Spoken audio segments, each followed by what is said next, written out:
Hello. I knew I wanted to make another video right now because I'm about to put on a pizza and I was like, I want to make a video before, then I'll make a pizza, I'll get changed and I'll come back and film some more. But I was looking at the list and feeling a bit uninspired, so what I did was I just put the numbers into a random number generator. It came up with 37 and the word for 37 is storms. And it's from Carrie's Make Myself and I thing in 2019. And actually it was highlighted as a word that I did want to speak about. I was just sort of looking at it feeling a bit uninspired. But now I'm forced to make a video about it, so let's do that. I love storms. And often when people say they like storms, they're the kinds of people who love sitting indoors, warm and cozy, watching something maybe with a mug of hot chocolate or tea whilst there's a storm going on. That's not me. I don't have a problem with people who are like that. I absolutely don't, of course. I very much encourage people to enjoy storms even if they're not outside, but I love storms when I'm outside. I also love it when I'm inside. I cannot deny that whatsoever. Like, my dream night would be sat up, cozied, watching something, a hot mug of tea, a hot bowl of soup, and a storm. Oh, I love that.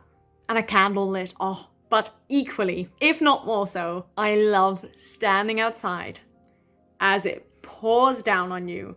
It's dark, there's thunder, there may be lightning, you're shivering, you're freezing, you don't have an umbrella, you're not wearing the right clothes, except boots. Because if you're wearing shoes that the water gets into, no thank you. That kind of ruins it for me a little bit. It's the best. I don't know if I've told this story before. I think I have, but it would have been a long, long time ago. There was a day when I was at school and I studied drama, because of course I did. And the drama studio was like a little bit of a walk away from the rest of the school, which wasn't too much of a problem in Australia because it was usually quite warm. Well, that's a whole other issue, but anyway. And as I was walking to class, it started bucketing. And I was wearing like a summer's dress. Obviously it was uniform, but in Australia, the uniforms are designed for hot weather, and like relatively open shoes, again designed for summer, but also again following the uniform. And I still walked fast to class because I didn't want to be late. And I think I was walking with one, maybe two other people, and they ran inside the studio. They were like, get me covered. And I just, for a second, because I was still there on time, stood outside like this and just letting the rain hit me. It was the best. And the teacher saw me and was like, Raquel, do you want to come inside? And I was like, no, I'm happy enough to be outside. And they were like, well, I guess you can do this activity outside. So the teacher very kindly let me stay outside and do whatever I had to do out there. I still did work, I want to clarify that. But of course, as a result, I was sopping wet. And that night, I went straight from school to a musical rehearsal, and my clothes were very, very, very wet. And I believe we already had some parts of costume, so I think I got changed into my costume, which was all fine and good. And I did the rehearsal and whatever, but then I had to get dressed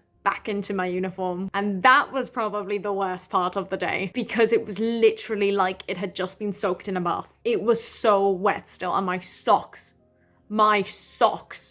were gone. I had to put them on, and I did, but that was not pleasant. But the rest of the day was fantastic, and I loved the storm, and I loved being in the storm. Point is, I love storms. That's what this 6.5-minute video is about. So there, I had a story to tell. Yay! And now I'm gonna go make a pizza and get changed. Bye! I'll see you tomorrow.